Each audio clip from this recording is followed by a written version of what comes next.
4 petitioners want the National Assembly to remove from office 4 commissioners of the Independent Electoral and Boundaries Commission over what they term violation of the Constitution. The petitioners who included the Republican Party, Reverend Dennis Ndhumbi Ndegwa, Geoffrey and Owuor Steve Jerry, accused Commissioners Juliana Cherera, Irene Masit, Justus, Nyagaya, and Francis Wanderi of gross misconduct in the management of the 2022 general poll. Speaker of the National Assembly, Moses Wetangula, has directed the Justice and Legal Affairs Committee to consider the petitions and give its report within 14 days. The next 14 days, 4 IEBC commissioners, Juliana Cherera, Irene Masit, Justus, Nyagaya, and Francis Wanderi, are expected to appear before the National Assembly Justice and Legal Affairs Committee for hearings over attempts to kick them out of office.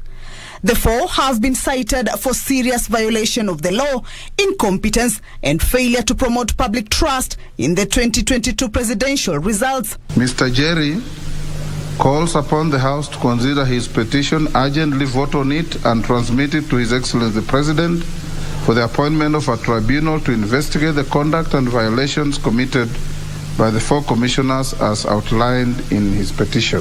Speaker of the National Assembly Moses Wetangula, who read the petitions, tasked the committee to investigate whether the claims satisfy the grounds for removal. The committee must refrain from prosecuting the petitions on behalf of the petitioners.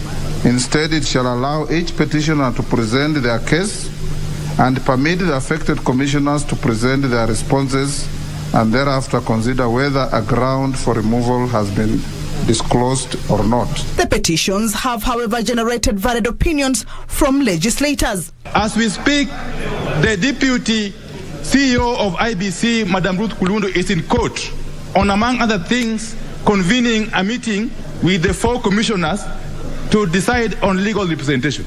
So this House will be contravening its own rules, and indeed the law generally, by entertaining a petition that is touching on issues that are actively before court. I don't see the urgency. The committee purely is quasi-judicial. It's going to hear the parties properly and then guide the House on what is to be done with these 4 petitions. I think actually this petition is in very bad taste. It's taking the country back. And I think what we need to do is let the commissioners go on with their work. The ones who are supposed to retire, let them retire honorably.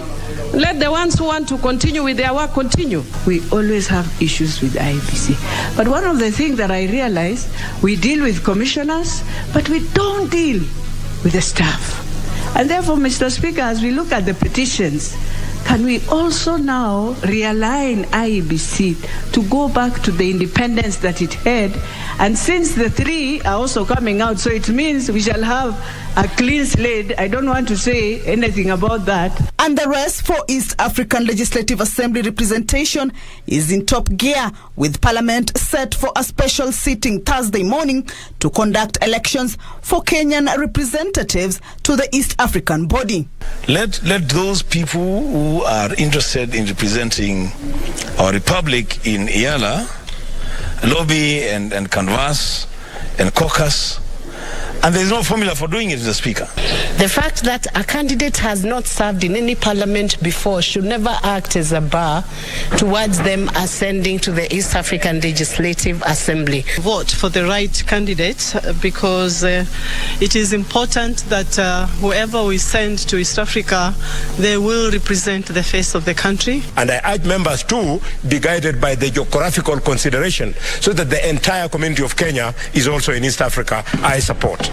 Kenya has 9 vacancies and candidates from various parties have been lobbying. Kamchemenza for Prime Edition.